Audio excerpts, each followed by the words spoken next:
नमस्कार दोस्तों, labour law के एक्ट नंबर 1 लेक्चर नंबर 4 में आप सभी का स्वागत है। इस लेक्चर में हम लोग एमआरटीयू एंड पल्प एक्ट 1971 इसमें जितने भी अथॉरिटीज मेंशन है उसमें से दूसरी अथॉरिटी हम लोग कवर करने वाले हैं। लास्ट लेक्चर में मैंने इंडस्ट्रियल कोड कवर किया था। इस लेक्चर में हम लोग लेबर कोड के बारे में बात करेंगे। तो शुरुआत करते हैं इसके इंट्रोडक्शन से।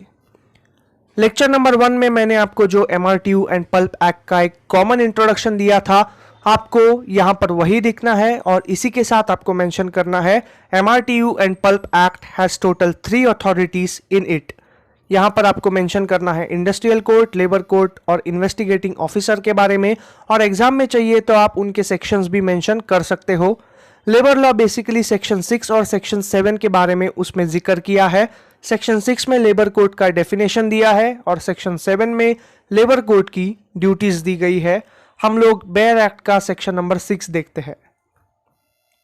The state government shall by public notification in the official gazette constitute one or more labor courts having jurisdiction in such local areas as may be prescribed in such notification, and shall appoint persons having the prescribed qualification to preside over such courts, provided that no person shall be appointed unless he possesses qualifications other than the qualification of age prescribed under Article 234 of the Constitution for being eligible to enter the judicial services of the state of Maharashtra and is not more than 60 years of age. Wordings थोड़े complicated है, इसलिए हम लोग इनके ingredients को देखते हैं। सबसे पहले यहाँ पर लिखा है the state government shell by public notification. जैसा मैंने आपको लास्ट लेक्चर में बताया था, जब भी कोई एक्ट स्टेट लेजिस्लेटिव असेंबली या फिर पार्लियामेंट द्वारा पास किया जाता है तो एक इशूइंग अथॉरिटी होती है। यहाँ पर इशूइंग अथॉरिटी है स्टेट गवर्नमेंट ऑफ महाराष्ट्र। यहाँ पर लेबर कोर्ट की मेंबरशिप का जिक्र नहीं किया है, लेकिन प्रैक्टिकल नॉलेज के हिसाब से मैं आपको बताता हूँ, यहाँ पर भी लेबर कोर्ट की जो जूरी है उसकी मेंबरशिप एटलीस्ट 3 लोगों की रहेगी। उसमें से एक जो होगा वो प्रिसाइडिंग जज होगा। सारे मेंबर्स इंडिपेंडेंट रहेंगे, ये भी स्टैंडर्ड नॉलेज है। और यहाँ पर दिखाया गया है आर्टिकल 234 ऑफ द कॉन्स्टिट्यूशन। तो basically article 234 of the constitution में जो क्वालिफिकेशन है उसे हम लोग कहते हैं हाई कोर्ट जज का क्वालिफिकेशन। यहां पर यह भी जिक्र किया है the candidate should be not more than 60 years of age. तो यहां पर मैंने दिया है उसका एज 60 से कम होना चाहिए, यानी not more than 60 years of age. मेरे ख्याल से आपने सेक्शन 6 को अच्छे से समझा होगा। अभी हम लोग सेक्शन 7 के बारे में बात करते हैं। यहां पर लेबर कोर्ट्स की ड्यूटीज का जिक्र किया है।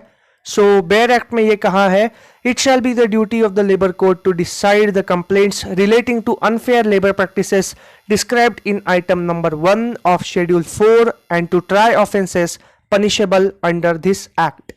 तो बेसिकली मैंने आपको लास्ट लेक्चर में कहा था कि इंडस्ट्रियल कोर्ट का जो जुरिस्डिक्शन है वो मतलब एमआरटीयू एंड पल्प एक्ट के टोटल 4 शेड्यूल्स है, उसमें से 3 शेड्यूल्स का जो जुरिस्डिक्शन है वो इंडस्ट्रियल कोर्ट के अंदर आता है, और जो चौथा शेड्यूल है उसका पहला आइटम इसका जुरिस्डिक्शन लेबर कोर्ट के अंदर आता है। बेसिकली आइटम 1 ऑफ शेड्यूल 4 के बेयर एक्ट में क्या दिया है वो मैं बताता हूं आपको।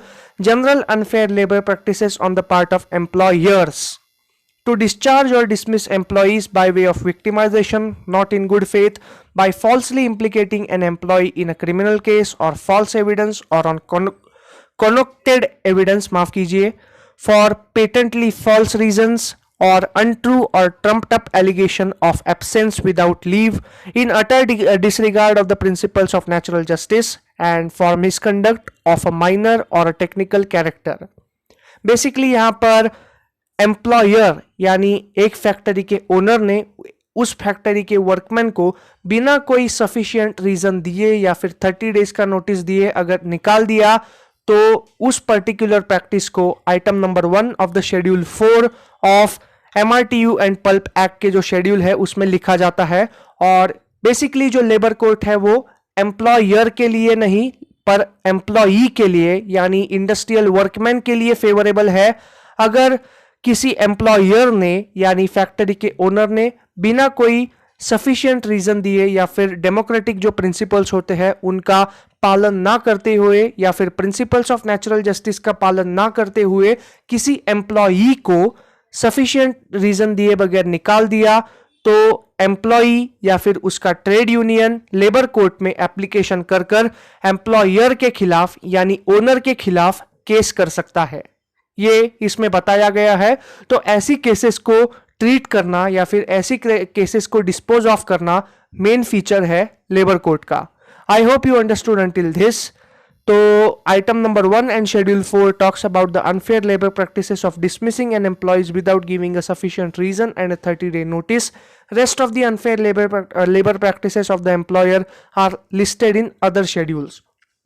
तो MRTU एंड पल्प एक्ट के बाकी के शेड्यूल्स में इंडस्ट्रियल कोर्ट का जो जुरिस्डिक्शन है उसका मेंशन किया गया है। आने वाले लेक्चर में हम लोग उनके बारे में भी बात करेंगे। So that's it for today's lecture. Thank you so much. Please like, share and subscribe to my channel.